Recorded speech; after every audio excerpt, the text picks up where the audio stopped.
ಸ್ಪರ್ಶದ ಅನುಭವೋತ್ಸವ, ದೈವ ವಾಕ್ಯದ ಧ್ಯಾನೋತ್ಸವ, ರೋಗ ಸೌಖ್ಯದ ಸಂಭ್ರಮೋತ್ಸವ, ರೋಗ ಸೌಖ್ಯದ ಸಂಭ್ರಮೋತ್ಸವ. ಒಂದಾಗೋಣ, ಪ್ರಾರ್ಥಿಸೋಣ, ವರಗಳ ಪಡೆಯುತ್ತ ಧನ್ಯರಾಗೋಣ.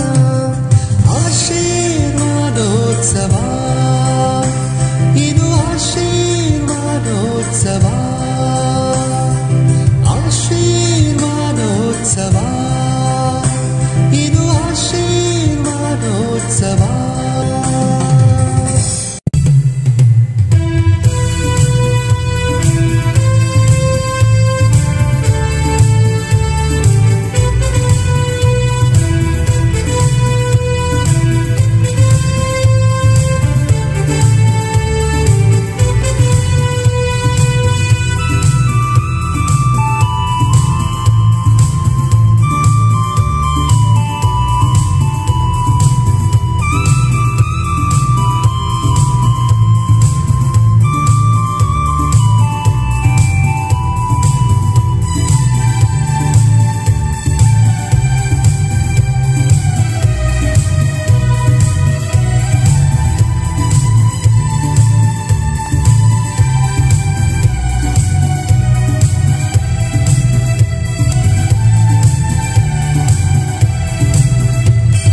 ಸತಿಪತಿಯ ಬಂದ, ಅನುರಾಗದ ಬಂದ,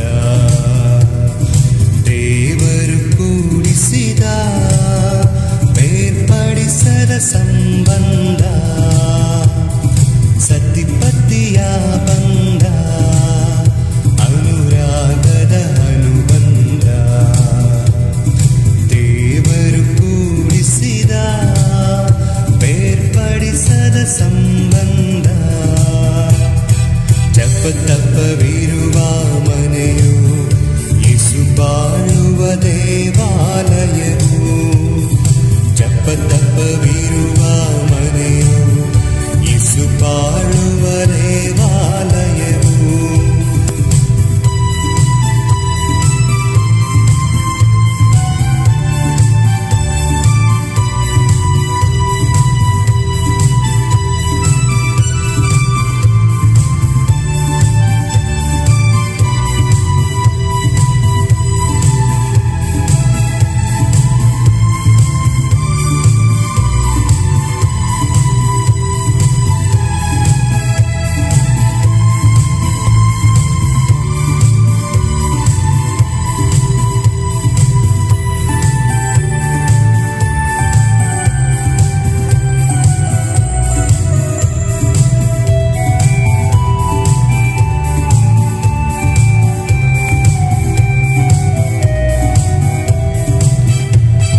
ಪತಿಗೆ ವಿಧೇಯಳಾಗು, ಮಮತೆಯ ತಾಯಾಗು, ಸೇವೆಗೆ ದಾಸಿಯಾಗು, ಪ್ರಾರ್ಥಿಸೋ ಮಗಳಾಗು. ಪತಿಗೆ ವಿಧೇಯಳಾಗು, ಮಮತೆಯ ತಾಯಾಗು, ಸೇವೆಗೆ ದಾಸಿಯಾಗು, ಪ್ರಾರ್ಥಿಸೋ ಮಗಳಾಗು. ತಾಳ್ಮೆಯ ನಿಧಿಯಾಗಿ ಸಹಿಸುವ ವರವಾಗಿ ಗೃಹಿಣಿಯು ನೀನಾಗು. ತಾಳ್ಮೆಯ ನಿಧಿಯಾಗಿ ಸಹಿಸುವ ವರವಾಗಿ ಗೃಹಿಣಿಯು ನೀನಾಗು. ಒಳ್ಳೆ ಮಡದಿಯು ನೀನಾಗು. ಸತಿಪತಿಯ ಬಂದ, ಅನುರಾಗದ ಅನುಬಂಧ, ದೇವರು ಕೂಡಿಸಿದ ಬೇರ್ಪಡಿಸದ ಸಂಬಂಧ. ಜಪ ತಪವಿರುವ ಮನೆಯು, ಯೇಸು ಬಾಳುವ ದೇವಾಲಯವು. ಜಪ ತಪವಿರುವ ಮನೆಯು, ಯೇಸು ಬಾಳುವ ದೇವಾಲಯವು.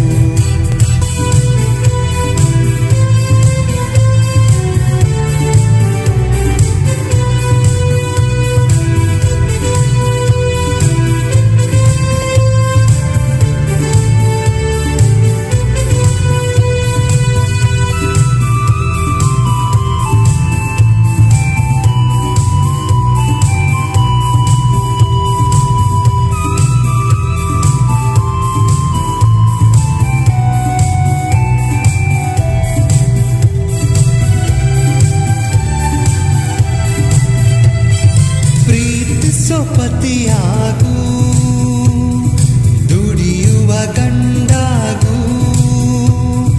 ಮಕ್ಕಳಿಗೆ ಗುರುವಾಗು, ಪ್ರಾರ್ಥಿಸೋ ಮಗನಾಗು.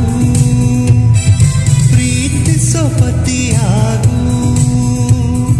ದುಡಿಯುವ ಗಂಡಾಗು, ಮಕ್ಕಳಿಗೆ ಗುರುವಾಗು, ಪ್ರಾರ್ಥಿಸೋ ಮಗನಾಗು.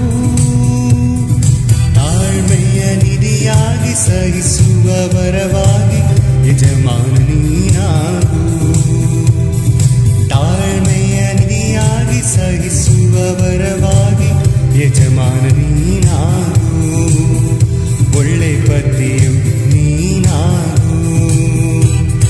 ಸತಿಪತಿಯ ಬಂಧ, ಅನುರಾಗದ ಅನುಬಂಧ,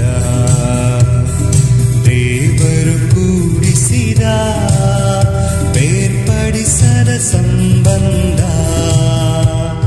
ಸತಿಪತಿಯ ಬಂಧ, ಅನುರಾಗದ ಅನುಬಂಧ, ದೇವರು ಕೂಡಿಸಿದ ಬೇರ್ಪಡಿಸದ ಸಂಬಂಧ. ಜಪತಪವಿರುವ ಮನೆಯು ಯೇಸು ಬಾಳುವ ದೇವಾಲಯವು. ಜಪತಪವಿರುವ ಮನೆಯು ಯೇಸು ಬಾಳುವ ದೇವಾಲಯವು. ಜಪತಪವಿರುವ ಮನೆಯು ಯೇಸು ಬಾಳುವ ದೇವಾಲಯವು. ಜಪತಪವಿರುವ ಮನೆಯು ಯೇಸು ಬಾಳುವ ದೇವಾಲಯವು. ಆತ್ಮೀಯರೇ, ಪ್ರಭು ಯೇಸುವಿನ ನಾಮದಲ್ಲಿ ನಿಮಗೆಲ್ಲರಿಗೂ ಆಶೀರ್ವಾದೋತ್ಸವ, ಪ್ರಭುವಿನ ಆಶೀರ್ವಾದಗಳನ್ನು ಪಡೆಯುವ ಪ್ರಾರ್ಥನಾ ಅಷ್ಟಮಿಗೆ ನಿಮಗೆ ಸ್ವಾಗತವನ್ನು ಕೋರುತ್ತೇನೆ. ಈ ದಿನ ನಾವು ವಿಶೇಷವಾಗಿ ದಂಪತಿಗಳಿಗಾಗಿ ವಿಶೇಷ ಪ್ರಾರ್ಥನೆಯನ್ನು ಮಾಡಲಿದ್ದೇವೆ. ಈ ಪ್ರಾರ್ಥನೆಯಲ್ಲಿ ದಂಪತಿಗಳು ಒಟ್ಟಿಗೆ ಒಂದೇ ಕುಟುಂಬದಲ್ಲಿ ನೀವು ವಾಸ ಮಾಡ್ತಾ ಇದ್ದರೆ ಒಟ್ಟಿಗೆ ಕುಳಿತುಕೊಳ್ಳಿ. ದೇವರ ಅನುಗ್ರಹ ಆಶೀರ್ವಾದಗಳಿಗೆ ಪಾತ್ರರಾಗುವಂತೆ ನಿಮಗಾಗಿ ನಾವು ವಿಶೇಷವಾಗಿ ಈ ದಿನ ಪ್ರಾರ್ಥಿಸುತ್ತೇವೆ. ದೇವರ ವಾಕ್ಯದೊಂದಿಗೆ ಈ ದಿನದ ಧ್ಯಾನವನ್ನು ಆರಂಭ ಮಾಡೋಣ. ನಿಮ್ಮ ಹತ್ರ ಇರುವಂಥ ಬೈಬಲ್ ಶ್ರೀಗ್ರಂಥದಲ್ಲಿ ಕೊಲೊಸ್ಸೆಯರಿಗೆ ಬರೆದ ಪತ್ರ 3ನೇ ಅಧ್ಯಾಯವನ್ನು ತೆಗೆದುಕೊಳ್ಳಿ. ದೇವರ ವಾಕ್ಯವನ್ನು ಓದುತ್ತಾ ನಮ್ಮ ಧ್ಯಾನವನ್ನು ಆರಂಭಿಸೋಣ. ಕೊಲೊಸ್ಸೆಯರಿಗೆ ಬರೆದ ಪತ್ರ 3ನೇ ಅಧ್ಯಾಯ ವಾಕ್ಯ 12ರಿಂದ. ನೀವು ದೇವರಿಂದ ಆಯ್ಕೆಯಾದವರು, ದೇವರಿಗೆ ಪ್ರಿಯವಾದವರು, ದೇವರ ಸ್ವಂತ ಜನರು. ಹೀಗಿರಲಾಗಿ ಕನಿಕರ, ದಯೆ, ದೀನತೆ, ವಿನಯಶೀಲತೆ, ಶಾಂತಿ, ಸಹನೆ ಎಂಬ ಸದ್ಗುಣಗಳೇ ನಿಮ್ಮ ಆಭರಣಗಳಾಗಿರಲಿ. ಒಬ್ಬರನ್ನೊಬ್ಬರು ಸೈರೈಸಿಕೊಳ್ಳಿ. ಒಬ್ಬರ ಮೇಲೆ ತಪ್ಪು ಹೊರಿಸಲು ಕಾರಣವಿದ್ದರೂ ಕ್ಷಮಿಸಿಬಿಡಿ. ಪ್ರಭು ಯೇಸು ನಿಮ್ಮನ್ನು ಕ್ಷಮಿಸಿದಂತೆಯೇ ನೀವು ಇತರರನ್ನು ಕ್ಷಮಿಸಿರಿ. ಎಲ್ಲಕ್ಕಿಂತ ಮಿಗಿಲಾಗಿ ನಿಮ್ಮಲ್ಲಿ ಪ್ರೀತಿ ಇರಲಿ. ಪ್ರೀತಿಯೇ ಸಮಸ್ತವನ್ನು ಸಂಪೂರ್ಣಗೊಳಿಸುವ ಬಂಧನ. ನಿಮ್ಮ ಋನ್ಮನಗಳು ಕ್ರಿಸ್ತ ಯೇಸುವಿನ ಶಾಂತಿ ಸಮಾಧಾನದಿಂದ ತುಂಬಿರಲಿ. ನೀವು ಒಂದೇ ಶರೀರವಾಗಿ ಬಾಳಲು ಕರೆಯಲ್ಪಟ್ಟಿದ್ದೀರಿ. ಕೃತಜ್ಞತೆ ಉಳ್ಳವರಾಗಿ ಜೀವಿಸಿರಿ. ಕ್ರಿಸ್ತ ಯೇಸುವಿನ ವಾಕ್ಯ ನಿಮ್ಮಲ್ಲಿ ನೆಲೆಸಿ ಸಮೃದ್ಧಿಯಾಗಿ ಬೆಳೆಯಲಿ. ಜ್ಞಾನ ಸಂಪನ್ನರಾಗಿ ಒಬ್ಬರಿಗೊಬ್ಬರು ಉಪದೇಶ ಮಾಡಿ ಹಾಗೂ ಬುದ್ಧಿ ಹೇಳಿಕೊಳ್ಳಿರಿ. ಕೃತಜ್ಞತೆ ಉಳ್ಳವರಾಗಿ ಕೀರ್ತನೆಗಳಿಂದಲೂ ಸಂಗೀತಗಳಿಂದಲೂ ಭಕ್ತಿಗೀತೆಗಳಿಂದಲೂ ಹೃದಯಾಂತರಾಳದಿಂದ ದೇವರಿಗೆ ಹಾಡಿರಿ. ನುಡಿಯಲ್ಲಾಗಲಿ ನಡೆಯಲ್ಲಾಗಲಿ ನೀವು ಏನು ಮಾಡಿದರೂ ಯೇಸುಸ್ವಾಮಿಯ ಹೆಸರಿನಲ್ಲಿಯೇ ಮಾಡಿರಿ. ಅವರ ಮುಖಾಂತರವೇ ಪಿತನಾದ ದೇವರಿಗೆ ಕೃತಜ್ಞತೆಯನ್ನು ಸಲ್ಲಿಸಿರಿ. ದಂಪತಿಗಳ ಬಾಳ ಅನ್ಯೋನ್ಯತೆ ಅಡಗಿಸುವುದು ಬಾಳಿನ ನ್ಯೂನ್ಯತೆ. ಆತ್ಮೀಯ ದಂಪತಿಗಳೇ, ವಿವಾಹಿತರೇ, ನಿಮ್ಮ ಬಾಳಲ್ಲಿ ಇರುವಂತಹ ನ್ಯೂನತೆಗಳನ್ನು ಅಡಗಿಸುವಂತಹದ್ದೇ ನಿಮ್ಮ ಪರಸ್ಪರಲ್ಲಿರುವಂತಹ ಅನ್ಯೋನ್ಯ ಬಾಳುವೆ. ನೀವು ಅನ್ಯೋನ್ಯವಾಗಿ ಬಾಳ್ತಾ ಇರಬೇಕಾದ್ರೆ ಅಲ್ಲಿ ಕುಂದು ಕೊರತೆಗಳಿಗೆ ಜಾಗ ಇಲ್ಲ.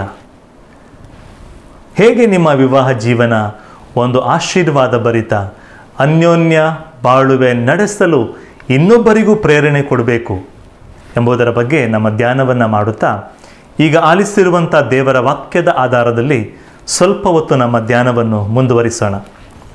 ದಂಪತಿಗಳಿಬ್ಬರು ಒಂದೇ ಮನೆಯಲ್ಲಿ ವಾಸವಾಗ್ತಾ ಇದ್ದರೆ ಒಟ್ಟಿಗೆ ಕೂತ್ಕೊಳ್ಳಿ, ಪರಸ್ಪರ ಒಬ್ಬರು ಇನ್ನೊಬ್ಬರಿಗಾಗಿ ಪ್ರಾರ್ಥನೆ ಮಾಡಿ. ಒಂದು ಮಾತನ್ನು ನಾನು ಕೆಲವು ತಿಂಗಳುಗಳ ಹಿಂದೆ ಕೇಳಿದ್ದೆ. ಮದುವೆ ಆದ ಮೊದಲನೇ ವರ್ಷದಲ್ಲಿ ಪತಿ ಹೇಳುವ ಎಲ್ಲ ಮಾತುಗಳನ್ನು ಪತ್ನಿ ಕೇಳ್ತಾರಂತೆ. ಪತಿ ಮಾತಾಡ್ತಾನೆ, ಪತ್ನಿ ಕೇಳ್ತಾರೆ. ಮದುವೆ ಆದ 2ನೇ ವರ್ಷ ಪತ್ನಿ ಮಾತಾಡ್ತಾರೆ, ಪತಿ ಎಲ್ಲವನ್ನ ಕೇಳ್ತಾರೆ. 3ನೇ ವರ್ಷ ಇಬ್ಬರು ಮಾತಾಡ್ತಾರೆ, ಯಾರೂ ಕೇಳಲ್ಲ, ಅವರಿಬ್ಬರು ಕೇಳಲ್ಲ. ಆದರೆ ಅಕ್ಕಪಕ್ಕ ಮನೆಯವರು, ಗಲ್ಲಿಯವರು, ಕೇರಿಯವರು, ವಟಾರದವರು ಎಲ್ಲರೂ ಕೇಳ್ತಾ ಇರ್ತಾರೆ, ಇವರಿಬ್ಬರು ಮಾತಾಡ್ತಾ ಇರ್ತಾರೆ. ಅದೇನು ಅಂತ ನಿಮಗೆ ಗೊತ್ತಾಗಿರಬೇಕು. ಆದ್ಮೇಲೆ ವಿವಾಹದ ಆರಂಭದಲ್ಲಿ ಎಲ್ಲವೂ ಸುಂದರವಾಗಿರುತ್ತೆ, ಸುಖ ಮಾತ್ರ ಇರುತ್ತೆ, ದುಃಖ ಇರಲ್ಲ. ಸ್ವಲ್ಪ ದಿನ ಹೋಗ್ತಾ ಇರಬೇಕಾದ್ರೆ ಅವತ್ತು ನೀವು ನೋಡಿದಂಥ ಸೌಂದರ್ಯ ಮರೆ ಆಗುತ್ತೆ, ತಪ್ಪುಗಳೆಲ್ಲ ಎದ್ದು ಕಾಣ್ತಾ ಬರ್ತವೆ. ಹೀಗಿರಬೇಕಾದ್ರೆ ನೀವು ಪರಸ್ಪರ ಮಾತಾಡಿಕೊಳ್ಳುವುದನ್ನು ಇನ್ನೊಬ್ಬರು ಕೇಳುವಂತೆ ಆಗಬಾರ್ದು ಅಂತ ಹೇಳಿದರೆ, 4 ಗೋಡೆಯ ಒಳಗಿನ ಮಾತುಕತೆಗಳು ಗೋಡೆಯ ಹೊರಗೆ ಬಂದರೆ ಅಲ್ಲಿ ಅನ್ಯೋನ್ಯತೆಯಿಂದ ದ್ವೇಷ, ಅಸೂಯೆ, ಇನ್ನೊಬ್ಬರು ನಿಮ್ಮ ಕುಟುಂಬದ ಬಗ್ಗೆ ಬೇರೆ ಮಾತುಗಳನ್ನ ಆಡಲಿಕ್ಕೆ ನೀವೇ ಅನುವು ಮಾಡಿಕೊಟ್ಟ ಹಾಗೆ ಆಗತ್ತೆ. ವಿವಾಹ ಜೀವನ ಒಂದು ಆಶೀರ್ವಾದ ಭರಿತ ಅನ್ಯೋನ್ಯ ಬಾಳುವೆ ಆಗಬೇಕಾದರೆ 3 ಕೀಗಳಿದೆ. ಆ ಒಂದೊಂದೇ ಕೀಗಳನ್ನು ತೆಗೆಯುತ್ತಾ ನಾವು ಪ್ರವೇಶ ಮಾಡೋಣ ದೇವರ ವಾಕ್ಯದ ಆಧಾರದಲ್ಲಿ. ಮೊದಲನೆಯ ಕೀ ವಿವಾಹ ದೇವರ ಯೋಜನೆ. ನಿಮ್ಮನ್ನು ಒಟ್ಟು ತಂದಿರುವಂಥದ್ದು ದೇವರ ಯೋಜನೆ. ಆದಿಕಾಂಡದಲ್ಲಿ ನಾವು ಆಲಿಸ್ತೀವಿ ದೇವರ ವಾಕ್ಯ. ನಾವು ಈ ದಿನಗಳಲ್ಲಿ ತುಂಬ ಸಾರಿ ಇದನ್ನು ಓದಿದ್ದೀವಿ. ದೇವರು ಮಾನವನು ಒಂಟಿಯಾಗಿರುವುದು ಒಳಿತಲ್ಲ ಅಂತೇಳಿ ಆತನಿಗೆ ಸರಿ ಬೀಳುವ ಬಾಳ ಸಂಗಾತಿಯನ್ನು ಕೊಡ್ತಾರೆ.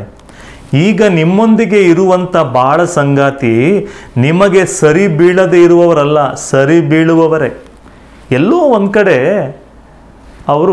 ಅವರನ್ನು ಅರ್ಥ ಮಾಡಿಕೊಳ್ಳೋದ್ರಲ್ಲಿ ನೀವೆಲ್ಲೋ ಮಿಸ್ ಆಗಿಬಿಟ್ಟಿದ್ದೀರ. ಆದ್ದರಿಂದ ದೇವರು ನಿಮಗೆ ಸರಿ ಬೀಳುವಂಥ ಬಾಳ ಸಂಗಾತಿಯನ್ನೇ ಕೊಟ್ಟಿದ್ದಾರೆ, ಬೇರೆ ಯಾರನ್ನೂ ಕೊಟ್ಟಿಲ್ಲ. ಆದ್ದರಿಂದ ಇವರು ದೇವರ ಯೋಜನೆ. ನೀವಿಬ್ಬರು ಒಟ್ಟಾಗಿರ್ಬೇಕನ್ನುವಂಥದ್ದು ದೇವರ ಯೋಜನೆ. ಎಷ್ಟೋ ಸರಿ ನೋಡಿ, ತುಂಬ ಮಾತಾಡುವಂಥ ಪತ್ನಿಗೆ ಸೈಲೆಂಟ್ ಆಗಿರುವ ಪತಿಯನ್ನು ದೇವರು ಕೊಡ್ತಾರೆ. ಯಾಕೆ ಕೊಡ್ತಾರೆ ಹೇಳಿ? ಇಬ್ಬರು ಮಾತಾಡ್ತಾನೆ ಜಗಳ ಆಗಿಬಿಡುತ್ತೆ. ಮಾತುಗಳನ್ನ ಕೇಳೋದು ಯಾರು? ಒಬ್ಬರಾದರೂ ಸೈಲೆಂಟಾಗಿರಬೇಕು. ತುಂಬ ಉದಾರ ಮನಸ್ಸಿನ ಪತಿಗೆ ಸ್ವಲ್ಪ ಕಡಿಮೆ ಉದಾರ ಮನಸ್ಸಿರುವಂಥ, ಸರಳ ಭಾಷೆಯಲ್ಲಿ ಹೇಳಬೇಕಾದ್ರೆ ಜಿಪುಣರು ಅಂತ ಹೇಳ್ತಾರೆ, ಅಂಥ ಪತ್ನಿಯನ್ನು ಕೊಡ್ತಾರೆ. ಯಾಕೆ ಹೇಳಿ? ಇಬ್ಬರು ಉದಾರ ಮನಸ್ಸಿನವ್ರು ಆಗಿಬಿಟ್ರೆ ಮನೆ ಎಲ್ಲಿ ಉಳಿಯುತ್ತೆ? ಎಲ್ಲ ಮಾರಬೇಕಾಗುತ್ತೆ. ಅದಕ್ಕೆ ದೇವರು ನಿಮಗೆ ಸರಿ ಬೀಳುವ ವ್ಯಕ್ತಿಯನ್ನೇ ನಿಮ್ಮ ಪತಿಯನ್ನಾಗಿ ಪತ್ನಿಯನ್ನಾಗಿ ಕೊಟ್ಟಿದ್ದಾರೆ. ಇಬ್ಬರು ಸೈಲೆಂಟ್ ಆಗಿಬಿಟ್ರೆ ಏನಾಗುತ್ತೆ? ಅಯ್ಯೋ ಇವ್ರು ಯಾಕೆ ಮೂಕರ ಥರ ಮಾಡ್ತಾರಲ್ಲ, ಮಾತೇ ಆಡಲ್ಲ ಅಂತ ಹೇಳ್ತಾರೆ. ಅಟ್ಲೀಸ್ಟ್ ಒಬ್ಬರಾದರೂ ಮಾತಾಡಬೇಕು. ಆ ಕಾರಣಕ್ಕಾಗಿ ನಿಮಗೆ ಸರಿ ಬೀಳುವಂಥ ಪತಿ ದೇವರು ನಿಮಗೆ ಕೊಟ್ಟಿದ್ದಾರೆ, ಪತ್ನಿಯನ್ನು ದೇವರು ನಿಮಗೆ ಕೊಟ್ಟಿದ್ದಾರೆ. ಅಂದರೆ ನಿಮ್ಮ ಪತಿ ಅಥವಾ ಪತ್ನಿ ದೇವರ ಒಂದು ಯೋಜನೆ, ಆಶೀರ್ವಾದ. ಆದಿಕಾಂಡ 2ನೇ ಅಧ್ಯಾಯ ವಾಕ್ಯ 18ರಿಂದ 24ರವರೆಗೆ ನಾವು ಇದರ ಬಗ್ಗೆ ಓದ್ತೀವಿ, ದೇವರ ಯೋಜನೆ ಎನ್ನುವುದರ ಬಗ್ಗೆ.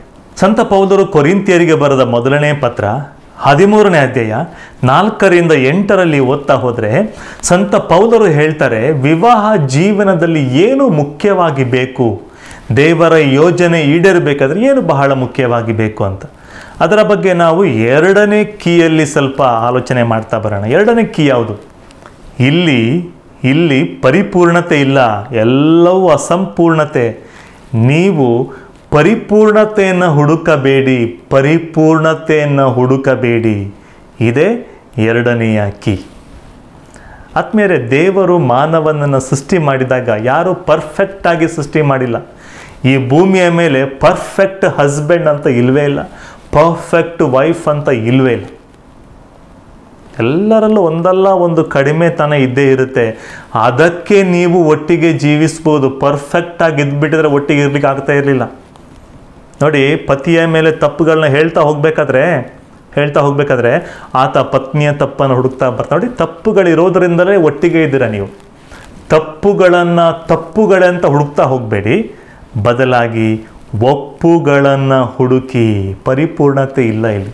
ಅದಕ್ಕೆ ನಿಮ್ಮ ಪತ್ನಿಯನ್ನು ಇನ್ನೊಬ್ಬರ ಪತ್ನಿಯೊಂದಿಗೆ ಹೋಲಿಸಬೇಡಿ. ಆವಾಗಲೇ ಕುಟುಂಬದಲ್ಲಿ ಬಿರುಕು ಬರುವಂಥದ್ದು. ನಿಮ್ಮ ಪತಿ ದೇವರು ನಿಮಗೆ ಕೊಟ್ಟಿರುವಂಥ ಒಂದು ವಿಶೇಷ ವರದಾನ, ಅದನ್ನು ಹಾಗೆ ಸ್ವೀಕಾರ ಮಾಡಿ. ಕುಟುಂಬದಲ್ಲಿ ಬರುವಂತಹ, ವಿವಾಹ ಜೀವನದಲ್ಲಿ ಬರುವಂಥ ಎಲ್ಲ ಸಮಸ್ಯೆಗಳಿಗೆ ಪರಿಹಾರ ಇದೆ.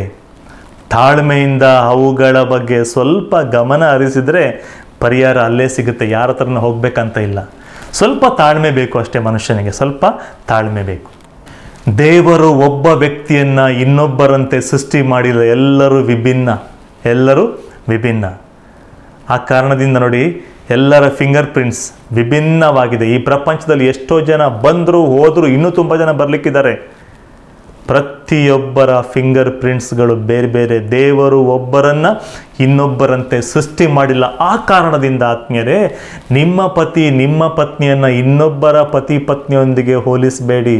ಯಾವಾಗಲೂ ನಮ್ಗೆ ಗೊತ್ತಾಗತ್ತೆ, ದೂರದ ಬೆಟ್ಟ ನುಣ್ಣಗೆ.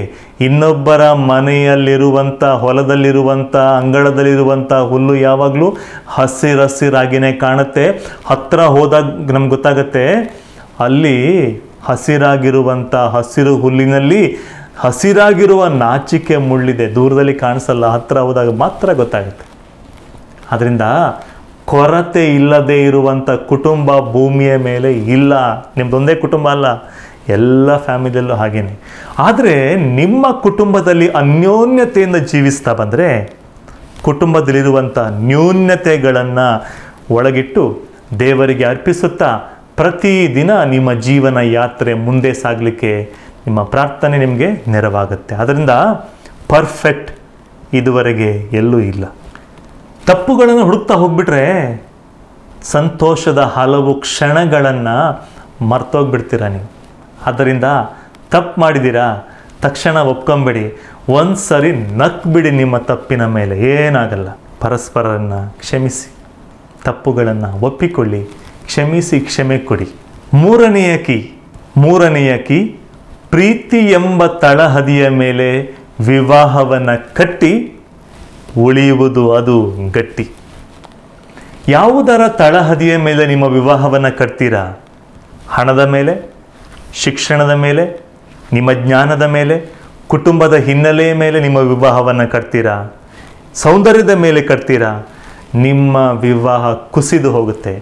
ನಿಮ್ಮ ಅಧಿಕಾರ, ಹಣ, ಕುಟುಂಬದ ಹಿನ್ನೆಲೆ, ಹೆಸರು, ಶಿಕ್ಷಣ, ಇದ್ಯಾವುದು ಪರ್ಮನೆಂಟ್ ಅಲ್ಲ. ಆ ಕಾರಣದಿಂದ ನಿಮ್ಮ ಅಧಿಕಾರದ ಮೇಲೆ, ನಿಮ್ಮ ಜ್ಞಾನದ ಮೇಲೆ, ಯಾವುದರ ಮೇಲೂ ವಿವಾಹ ಕಟ್ಟಬೇಡಿ. ಊರಿಗೆ ಅರಸನಾದರೂ ಮನೆಗೆ ಬಂದಾಗ ನೀನು ನಿನ್ನ ಪತಿಗೆ ಪತ್ನಿ, ಪತ್ನಿಗೆ ಪತಿ, ಕುಟುಂಬಕ್ಕೆ ತಂದೆ ಅಥವಾ ತಾಯಿ ನೀನು. ಆ ಕಾರಣದಿಂದ ವಿವಾಹ ಜೀವನಕ್ಕೆ ಬಂದಾಗ, ನಿಮ್ಮ ದಾಂಪತ್ಯ ಜೀವನಕ್ಕೆ ಬಂದಾಗ ಪರಸ್ಪರರನ್ನು ಪ್ರೀತಿಯಿಂದ ನೋಡಿ. ಪ್ರೀತಿ ಎಂಬ ತಳಹದಿಯ ಮೇಲೆ ನಿಮ್ಮ ಕುಟುಂಬವನ್ನು ಕಟ್ಟಿ, ಬೇರೆ ಯಾವುದ್ರ ಮೇಲೂ ಕಟ್ಟಬೇಡಿ, ಕುಸ್ತೋಗ್ಬಿಡುತ್ತೆ. ಯಾಕಂದರೆ ಪ್ರೀತಿಯಲ್ಲಿ ಒಂದು ಗ್ರೇಟ್ ಕೆಪಾಸಿಟಿ ಇದೆ. ಆ ಕೆಪಾಸಿಟಿ ಏನಂತ ಹೇಳಿದರೆ ಎಲ್ಲವನ್ನ ಸ್ವೀಕಾರ ಮಾಡುತ್ತೆ ಪ್ರೀತಿ. ಅದನ್ನೇ ನಾವು ಕೊರಿಂಥಿಯರಿಗೆ ಬರೆದ ಪತ್ರದಲ್ಲಿ 13ನೇದಲ್ಲಿ 4ರಿಂದ 8ನೇ ವಾಕ್ಯದಲ್ಲಿ ಸಂತ ಪೌಲರು ಹೇಳ್ತಾರೆ, ಪ್ರೀತಿ, ಸಹನೆ, ಸೈರಣೆ, ದಯೆ ಎಲ್ಲ ಪ್ರೀತಿಯಲ್ಲಿದೆ. ಕ್ಷಮೆ ಪ್ರೀತಿಯಲ್ಲಿದೆ. ಯಾವಾಗ ನಾವು ಕ್ಷಮೆ ಕೊಡ್ತೀವಿ, ಯಾವಾಗ ಪ್ರೀತಿ ಇದೆ, ಆವಾಗ ಮಾತ್ರ ಕ್ಷಮೆ ಕೊಡ್ತೀವಿ, ಇಲ್ಲಾಂದ್ರೆ ಆಗಲ್ಲ. ಒಬ್ಬರು ಮಾತಾಡಬೇಕಾದ್ರೆ ಇನ್ನೊಬ್ಬರು ಕೇಳಿಸ್ಕೊಳ್ಳಿ. ಅವರು ಮಾತನಾಡುವುದಕ್ಕೆ ಮುಂಚೆನೇ ಆ ಮಾತುಗಳು ನಿಲ್ಲಿಸ್ಬಿಟ್ಟು ನಿಮ್ಮ ಮಾತುಗಳನ್ನು ಆರಂಭ ಮಾಡಬೇಡಿ. ಮಾತುಗಳನ್ನು ಕೇಳಿದಾಗ ನಮಗೆ ತುಂಬ ವಿಷಯಗಳು ಅರ್ಥ ಆಗುತ್ತೆ. ಓ ಈಗ ಅಂತ ಹೇಳುತ್ತೆ. ಆ ಕಾರಣದಿಂದ ಮಾತುಗಳನ್ನು ಕೇಳಿ ಪರಸ್ಪರರಲ್ಲಿ. ಜಗಳ ಆರಂಭವಾಗುವ ಸಂದರ್ಭ ಬಂದಾಗ ಜಗಳ ಆರಂಭ ಮಾಡಿ, ಪರವಾಗಿಲ್ಲ. ಆದರೆ ಕೋಪ ತಾಪಗಳು ಬಂದಾಗ ಮಲಗುವ ಮುಂಚೆ ನಿಮ್ಮ ಕೋಪ ಶಾಂತವಾಗಲಿ. ಮಲಗಬೇಕಾದ್ರೆ ಎಷ್ಟೇ ಜಗಳ ಮಾಡಿದರೂ ಪರವಾಗಿಲ್ಲ, ಮಲಗೋ ಮುಂಚೆ ಒಂದು ಪುಟ್ಟ ಪ್ರಾರ್ಥನೆ ಮಾಡಿ ಮಲಗಬೇಕಾದ್ರೆ ಗುಡ್ ನೈಟ್ ಅಂತ ಹೇಳಿನೇ ಮಲ್ಕೊಳ್ಳಿ. ಬೆಳಗ್ಗೆ ಎದ್ದಾಗ ಫಸ್ಟ್ ಎಬ್ಬಿಸ್ಬಿಟ್ಟು ಹೇಳಿ ಗುಡ್ ಮಾರ್ನಿಂಗ್ ಅಂತ ಹೇಳಿ ಆರಂಭ ಮಾಡಿ. ನಿದ್ದೆಯಲ್ಲಿ ಎಲ್ಲ ಕೋಪ ಮರೆಯಾಗಲಿ. ನಿಮ್ಮ ವಿವಾಹ ಜೀವನ ಪ್ರೀತಿಯ ತಳಹದಿಯಲ್ಲಿ ಹಾಗೂ ದೇವರ ವಾಕ್ಯದ ಶಕ್ತಿಯಲ್ಲಿ ಮುಂದೆ ಸಾಗ್ತಾ ಇರಲಿ. Marriage is all about relationship, not about achievements. ವಿವಾಹ ಎನ್ನುವಂಥದ್ದು ಒಂದು ಸಂಬಂಧದಲ್ಲಿರಬೇಕು. ಅದು ಸಾಧನೆಗಳ ಮೇಲೆ ಹೋಗಬಾರ್ದು, ಹೋಲಿಕೆಗಳ ಮೇಲೆ ಹೋಗಬಾರ್ದು. ಆವಾಗಲೇ ಕುಸಿದು ಬೀಳುವಂಥ. ವಿವಾಹ ಜೀವನದಲ್ಲಿ ಫಸ್ಟ್ ಏಡ್ ಕಿಟ್ ಅಂತ ಇರಬೇಕು. ಪ್ರತಿ ವಾಹನಗಳಲ್ಲಿ ನೋಡಿ ಒಂದು ಫಸ್ಟ್ ಏಡ್ ಕಿಟ್ ಅಂತ ಇರುತ್ತೆ. ನಿಮ್ಮ ವಿವಾಹದಲ್ಲಿ ಫಸ್ಟ್ ಏಡ್ ಕಿಟ್ ಪ್ರತಿ ಸಾರಿ ಅದನ್ನು ಇಟ್ಕೊಬೇಕು. ಆ ಫಸ್ಟ್ ಏಡ್ ಕಿಟ್ ಯಾವುದು ಅಂತ ಹೇಳಿದರೆ ಫರ್ಗಿವ್ನೆಸ್, ಕ್ಷಮಿಸಿ ಅಂತ ಕೇಳುವಂಥದ್ದು. ಆದ್ಮೇಲೆ ಮಾತಿಗೆ ಮಾತು ಬೆಳೆದರೆ ಜಗಳ ಆಗುತ್ತೆ. ಜಗಳ ಆದರೆ ಮುಖ, ಸುಂದರವಾಗಿರುವಂಥ ಮುಖಕ್ಕೆ ಕುಂಬಳಕಾಯಿ ಆಕಾರ ಬಂದುಬಿಡುತ್ತೆ. ಆ ಥರ ಮುಖ ನೋಡಲಿಕ್ಕೆ ಚೆನ್ನಾಗಾಗಲ್ಲ. ಸುಂದರವಾಗಿ ನೀವು ಇನ್ನೂ ಕಾಣಬೇಕು ಅಂತ ಹೇಳಿದರೆ ಇದು ನಿಮ್ಮ ವಯಸ್ಸು ಮರೆಮಾಚುವುದಲ್ಲ, ಬದಲಾಗಿ ಸುಂದರವಾಗಿ ಕಾಣಬೇಕು ಅಂತ ಹೇಳಿದರೆ ಮೇಕಪ್ ಮಾಡಿದರೆ ಸೌಂದರ್ಯ ಬರಲ್ಲ. ಇರುವಂಥ ಸೌಂದರ್ಯ ಹೋಗಿ ಬೇರೆ ರೂಪನೇ ಬರುತ್ತೆ. ಮೇಕಪ್ ಸ್ವಲ್ಪ ಟೈಮ್ ಮಾತ್ರ, ಮುಖವಾಡ ಸ್ವಲ್ಪ ಟೈಮ್ ಮಾತ್ರ. ಆದರೆ ರಿಯಾಲಿಟಿ ನಿಮ್ಮ ಜೀವನದ್ದು. ನಿಮ್ಮಿಬ್ಬರನ್ನು ಪರಸ್ಪರರು ಅರ್ಥ ಮಾಡಿಕೊಳ್ಳಿ, ಕ್ಷಮಿಸಿ. ಕ್ಷಮೆ ಟೂಲ್ ಕಿಟ್ ಇದ್ದ ಹಾಗೆ. ನಿಮ್ಮ ಫರ್ಗಿವ್ನೆಸ್ ನಿಮ್ಮ ಫಸ್ಟ್ ಏಡ್ ಕಿಟ್ ಇದ್ದ ಹಾಗೆ. ವಾಹನಗಳನ್ನು ರಿಪೇರಿ ಮಾಡಲಿಕ್ಕೆ ಸಣ್ಣ ಟೂಲ್ ಕಿಟ್ ಇರುತ್ತೆ. ಆ ಟೂಲ್ ಕಿಟ್ ಕ್ಷಮೆ ನಿಮ್ಮ ಬಾಳಲ್ಲಿ. ಅದು ಯಾವಾಗಲೂ ಎಲ್ಲಿ ತನಕ ನಿಮ್ಮ ಬಾಳಲ್ಲಿ ಇರುತ್ತೆ ಅಲ್ಲಿ ತನಕ ನಿಮ್ಮ ಜೀವನದಲ್ಲಿ ಆಶೀರ್ವಾದ ಇರುತ್ತೆ. ಆತ್ಮೀಯರೇ, ಸಂತೋಷವಾಗಿ ಬಾಳ್ಬೋದು. ಈ ಭೂಮಿಯ ಮೇಲೆ ಜಗಳ ಮಾಡದೇ ಇರುವಂಥ ದಂಪತಿಗಳು ಯಾರೂ ಇಲ್ಲ ಅಂತ ಹೇಳಿ ಯಾವಾಗಲೂ ಜಗಳ ಮಾಡ್ತಾ ಇರಬೇಡಿ. ಜಗಳ ಮಾಡಿದರೂ, ಮಾತುಕತೆಗಳನ್ನು ಆಡಿದರೂ ಪರಸ್ಪರರನ್ನು ಪ್ರೀತಿ ಎಂಬ ಮೌಲ್ಯದ ಮೇಲೆ ಅಳೆಯಿರಿ, ಬೇರೆ ಯಾವುದ್ರ ಮೇಲೂ ಅಳಿಬೇಡಿ. ಯಾವಾಗಲೂ ವಿವಾಹ ಜೀವನದಲ್ಲಿ 3 ಪದಗಳನ್ನು ಉಪಯೋಗ ಮಾಡಬೇಕಂತೆ. ಸಾರಿ, ಕ್ಷಮಿಸಿ. Thank you, please. Sorry, thank you, please. ನಿಮಗೆ ಗೊತ್ತು ನೀವೇನೋ ತಪ್ಪು ಮಾಡಿಲ್ಲ, ಅವರೇನೋ ಹೇಳ್ತಾ ಇದ್ದಾರೆ, ಕೇಳ್ತಾ ಇದ್ದೀರಾ ನೀವು, ಸಾರಿ ಅಂತ ಹೇಳಿ ಏನೂ ಕಡಿಮೆ ಆಗಲ್ಲ. ಏನೋ ಒಳ್ಳೆ ಕೆಲಸ ಮಾಡಿದ್ದಾರೆ, ಅವ್ರಿಗೆ ಹೇಳಿ ಥ್ಯಾಂಕ್ ಯು ವೆರಿ ಮಚ್, ಇವತ್ತು ಮಾಡಿದ ಅಡುಗೆ ಭಾಳ ಚೆನ್ನಾಗಿತ್ತು, ಒಂದು ಅಪ್ರಿಷಿಯೇಟ್ ಮಾಡಿ, ಹೊಗಳಿ ಸ್ವಲ್ಪ, ನಾಳೆ ದಿನ ಇನ್ನೂ ಸ್ವಲ್ಪ ಒಳ್ಳೆ ಅಡುಗೆ ಸಿಗುತ್ತೆ. 3ನೇದು ಥ್ಯಾಂಕ್ ಯು ಅಂತ ಹೇಳಿ. ಅವರ ಬರ್ತ್ಡೇಗೆ ವಿಶ್ ಮಾಡಿ, ಅವರ ವಿಶೇಷ ದಿನಗಳನ್ನು ನೆನಪಿಟ್ಟುಕೊಳ್ಳಿ, ವಿಶ್ ಮಾಡಿ. ಅವರು ನಿಮ್ಮ ಬಾಳಲ್ಲಿ ಪತಿಯಾಗಿ ಪತ್ನಿಯಾಗಿ ಬಂದಿದ್ದಕ್ಕಾಗಿ, ದೇವರು ಕೊಟ್ಟಿದ್ದಕ್ಕಾಗಿ ಥ್ಯಾಂಕ್ ಯು ಹೇಳಿ. ಕೊನೆಯ ಕೀ, ಮಲಗುವ ಮುಂಚೆ ಒಟ್ಟಾಗಿ ಸೇರಿ ಪ್ರಾರ್ಥನೆ ಮಾಡಿ. ನಿಮಗೆ ಒಟ್ಟಾಗಿ ಜೀವಿಸಬೇಕಾ? ಸುಖ ದುಃಖಗಳನ್ನು ಸಮಾನವಾಗಿ ಹಂಚಿಕೊಂಡು ಜೀವಿಸಬೇಕಾ? ಒಟ್ಟಿಗೆ ಪ್ರಾರ್ಥನೆ ಮಾಡಿ. ಆತ್ಮೀಯ ದಂಪತಿಗಳೇ, ಪ್ರಾರ್ಥನೆಯಲ್ಲಿ ಶಕ್ತಿ ಇದೆ. ನಿಮ್ಮ ಪತಿ ಅಥವಾ ಪತ್ನಿ ಬೇರೆ ದೇಶಗಳಲ್ಲಿ ಕೆಲಸ ಮಾಡ್ತಾ ಇದ್ದಾರಾ? ಅವರಿಗಾಗಿ ಪ್ರಾರ್ಥನೆ ಮಾಡಿ. ನೀವು ಪ್ರಾರ್ಥನೆ ಮಾಡುವುದನ್ನು ನೋಡಿ ನಿಮ್ಮ ಮಕ್ಕಳು ನಿಮ್ಮಿಂದ ಕಲಿಯಲಿ. ಅವರು ಸಹ ಮುಂದೆ ವಿವಾಹವಾದಾಗ ನಿಮ್ಮ ಉದಾಹರಣೆಯನ್ನು ತೆಗೆದುಕೊಂಡು ಒಳ್ಳೆಯ ವಿವಾಹ ಜೀವನವನ್ನು ಜೀವಿಸ್ತಾರೆ. ಇಲ್ಲ ಅಂದರೆ ನಿಮ್ಮ ಜಗಳ, ನಿಮ್ಮ ವೈಮನಸ್ಸು, ಕುಡಿತ, ದುರಭ್ಯಾಸಗಳು, ಕೆಟ್ಟ ಮಾತುಗಳನ್ನು ಕೇಳಿ ನಿಮ್ಮ ಮಕ್ಕಳು ಅದೇ ದಾರಿಯನ್ನು ಹಿಡಿತಾರೆ. ಅದರಿಂದ ಈ ದಿನ ನಿಮ್ಮ ಮಕ್ಕಳು ನಿಮ್ಮ ಮಾತನ್ನು ಕೇಳುವುದಿಲ್ಲ ಅಂತ ಚಿಂತೆ ಮಾಡಬೇಡಿ. ಹಗಲು ರಾತ್ರಿ ನಿಮ್ಮ ದಾಂಪತ್ಯ ಜೀವನದಲ್ಲಿ, ಕುಟುಂಬ ಜೀವನದಲ್ಲಿ ನಿಮ್ಮ ಮಕ್ಕಳು ನಿಮ್ಮನ್ನು ಕಣ್ಣು ತೆರೆದು ನೋಡ್ತಾ ಇರ್ತಾರೆ ಅಂತ ಆಲೋಚನೆ ಮಾಡಿ. ನಿಮ್ಮ ಎಲ್ಲವನ್ನು ಭಾವಗಳನ್ನು, ಮಾತುಗಳನ್ನು ಗಮನಿಸ್ತಾರೆ ಮಕ್ಕಳು. ಆದ್ದರಿಂದ ಅವರಿಗೆ ಒಳ್ಳೆಯ ಮಾರ್ಗದರ್ಶನ ಕೊಡುವಂತಹ ದಂಪತಿಗಳು, ತಂದೆ ತಾಯಿಯರು ನೀವಾಗಬೇಕು. ಹಾಗಾದರೆ ತುಂಬ ಸಾರಿ ನಮ್ಮತನವನ್ನು ಬಿಟ್ಕೊಡ್ತಾ ಬರಬೇಕು. ನಾನು ನನ್ನದು ಅಂತ ಹೇಳುವಂಥದ್ದನ್ನು ಬಿಟ್ಕೊಡ್ತಾ ನಾವು ನನ್ನ ಕುಟುಂಬಕ್ಕಾಗಿ ಅಂತ ತ್ಯಾಗ ಮಾಡ್ತಾ ಬರಬೇಕು. ತ್ಯಾಗ ಎಂದಾಗ ಬರೀ ಪತ್ನಿ ಅಥವಾ ತಾಯಿ ಮಾತ್ರ ಅಲ್ಲ ತ್ಯಾಗ, ತಂದೆನೂ ಬಹಳ ಅಂಶಗಳಲ್ಲಿ ಕುಟುಂಬದ ಐಕ್ಯತೆಗಾಗಿ ತ್ಯಾಗ ಮಾಡಬೇಕು. ನಿಮ್ಮಲ್ಲಿ ದುರಭ್ಯಾಸಗಳ ಚಟ ಇರ್ಬೋದು, ಶಾರ್ಟ್ ಟೆಂಪರ್ಡ್ನೆಸ್ ಇರ್ಬೋದು, ನಿಧಾನವಾಗಿ ಬಿಡ್ತಾ ಬನ್ನಿ. ಅದು ನಿಮ್ಮ ಕುಟುಂಬಕ್ಕೆ ಭೂಷಣ ಅಲ್ಲ, ನಿಮ್ಮ ಕುಟುಂಬದ ಗೌರವ ಅಲ್ಲ. ಅದನ್ನು ನಿಧಾನವಾಗಿ ಬಿಡ್ತಾ ಬನ್ನಿ.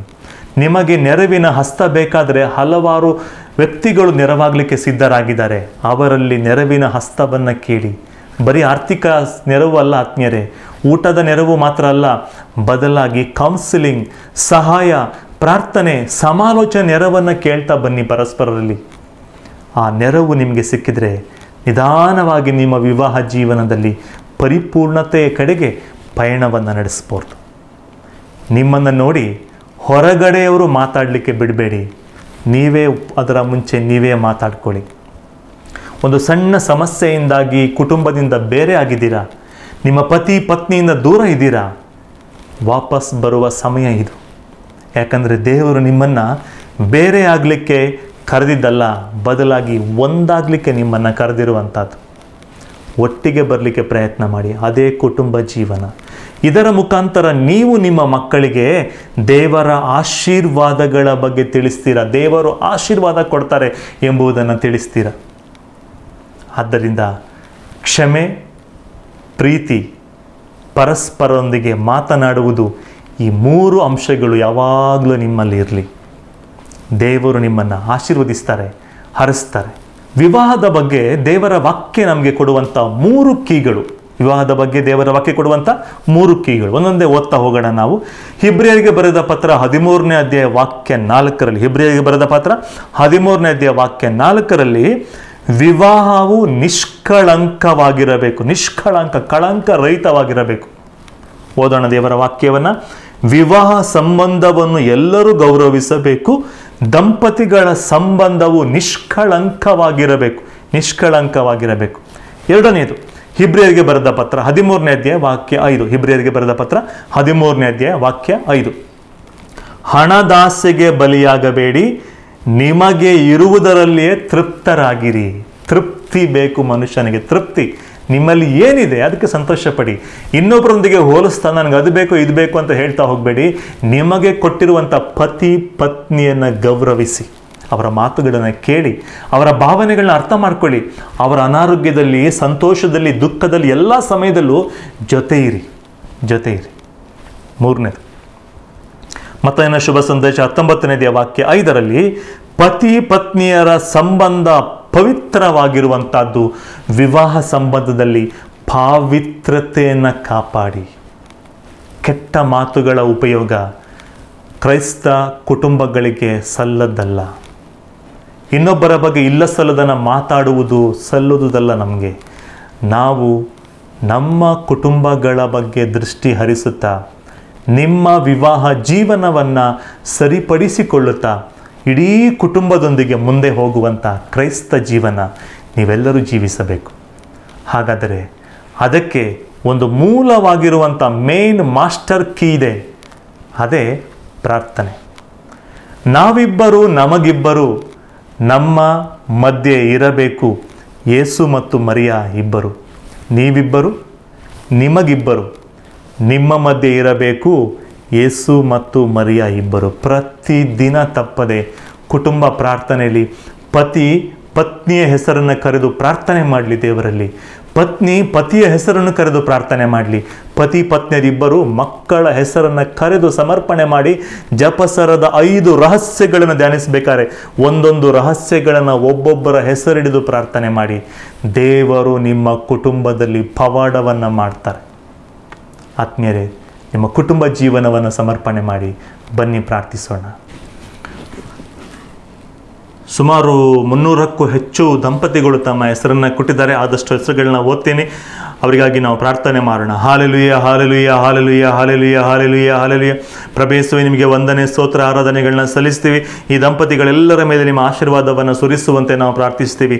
Anita, Vinay, Gonsalves, Joseph, Sunita, Johnson, Mabel, Sandeep, Soumya, Megha, Karthik, Somnath ಮತ್ತು Pooja, Praveen, Jacinta, D Swaminathan, Stella, Lavina ಮತ್ತು ಪುಷ್ಪರಾಜ್, ನಿರ್ಮಲಾ ಮತ್ತು ಜೋವಿತ್ರಾಜ್, ಸರಳಾ, ಮೋಹನ್, ಜ್ಯೋತಿ, ರಾಜು, ಲೀನಾ, ಬಾಬು, ಹರ್ಷಿತಾ, ಸಂತೋಷ್, ಸೀಮಾ, ಪ್ರವೀಣ್, ಆಂಟನಿ ದಾಸ್ ಮತ್ತು ಅವರ ಪತ್ನಿ ಅನಿತಾ ಮತ್ತು ರಾಜು, ಇಗ್ನೇಷಿಯಸ್ ಮತ್ತು ಕಾರ್ಮಿನ್, ಸ್ಟ್ಯಾನಿ ಮತ್ತು ಗ್ಲಾಡಿಸ್, ಲವಿನಾ ಮತ್ತು ಗ್ರೆಗರಿ, ಸಿಂಥಿಯಾ ಮತ್ತು ವಿನ್ಸೆಂಟ್, ರೀನಾ ಮತ್ತು ಎಡ್ವಿನ್, ರಿನಿಟಾ ಮತ್ತು ರಂಜನ್, ಪಿಯೂಸ್, ಪಿಂಟೋ ಮತ್ತು ಮೆಲಿಟಾ ಅಲ್ಮೇಡಾ ಮಸ್ಕತ್ನಿಂದ, ಕ್ರಿಸ್ಟೋಫರ್ ಮತ್ತು ಜುಡಿಷಿಯಾ, ಜೆನಿಫರ್ ಮತ್ತು ಗ್ರೆಗರಿ, ಲ್ಯಾನ್ಸಿ ಮತ್ತು ಲೂಸಿ, ಫಿಲೋಮಿನಾ ಮತ್ತು ಲಾರೆನ್ಸ್ ಡಿಸೋಜಾ, ಫಿಲಿಪ್ ಮತ್ತು ಶೋಭಾ ಕೋತ್, ಜೆರಿ ಮತ್ತು ವಾಯ್ಲೆಟ್ ಕೋತ್, ಪೀಟರ್ ಮತ್ತು ರೀತಾ ಕೋತ್, ರೀನಾ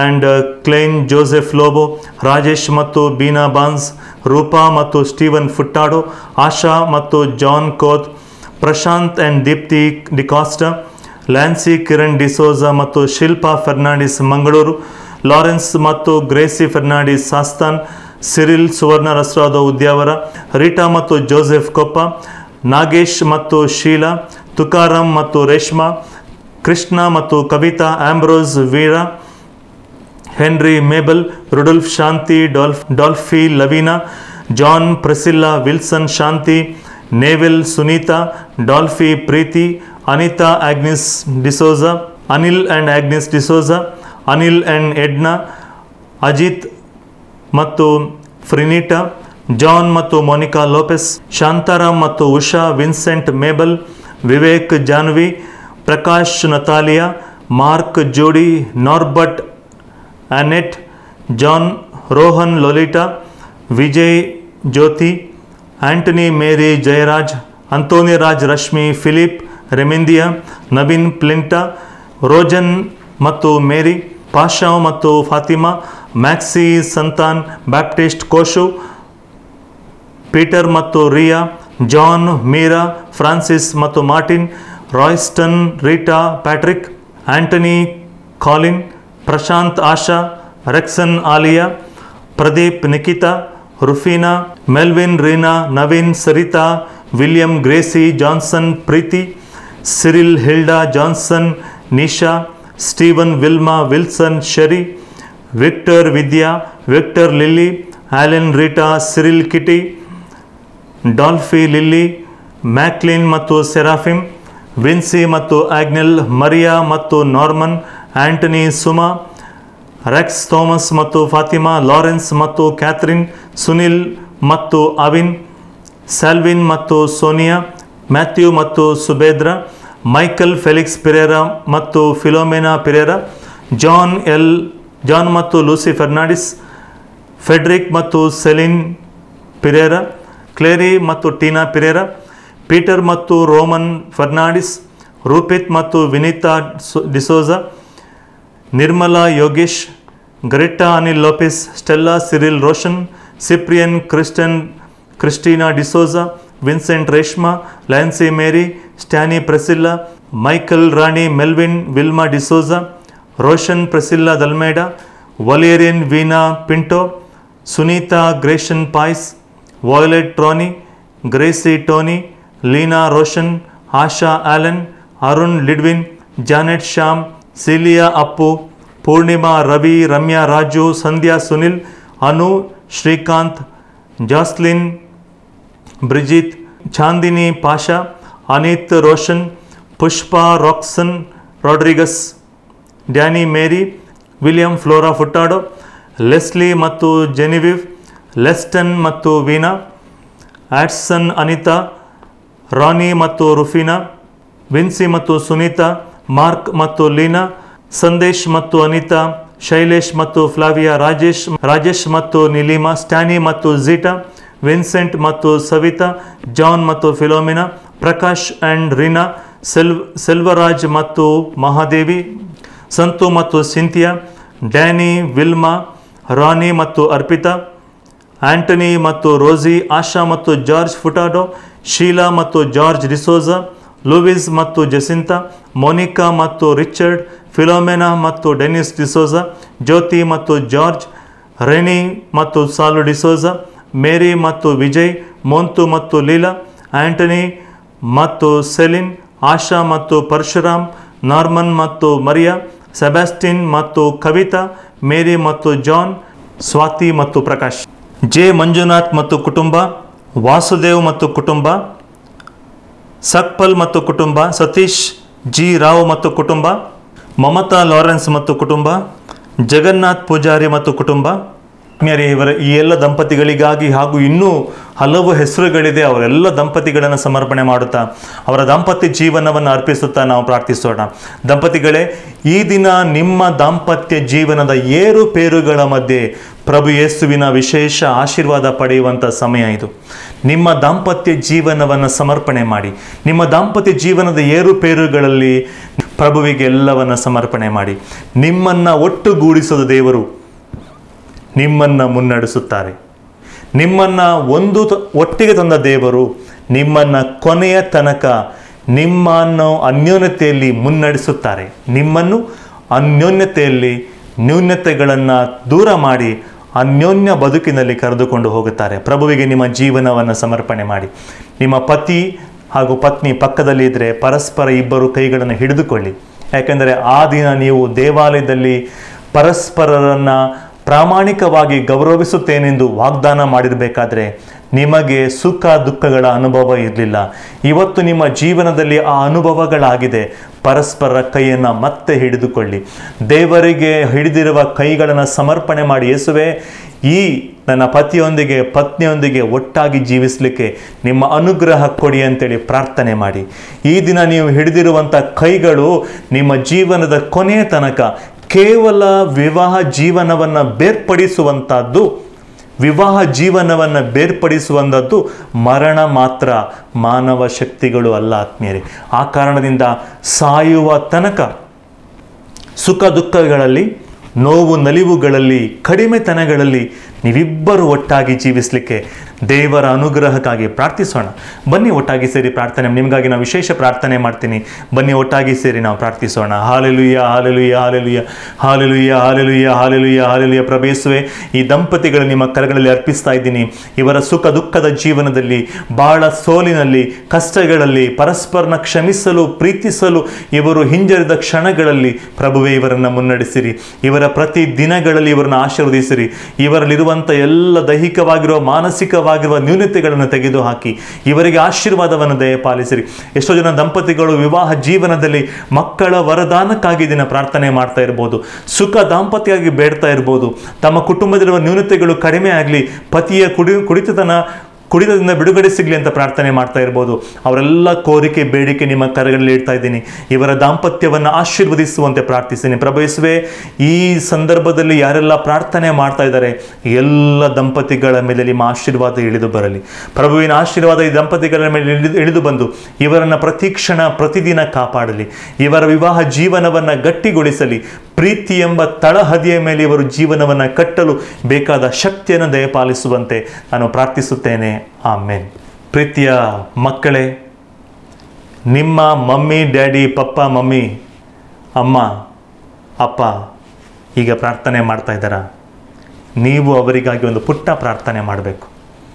ಯಾಕಂದರೆ ನಿಮ್ಮನ್ನು ಬೆಳೆಸಿರುವಂಥ ಕೈಗಳವು, ನಿಮ್ಮನ್ನು ಕ್ಷಣ ಕ್ಷಣಗಳಲ್ಲಿ ಎತ್ತಿ ಆಡಿಸಿರುವಂಥ ಕೈಗಳದು.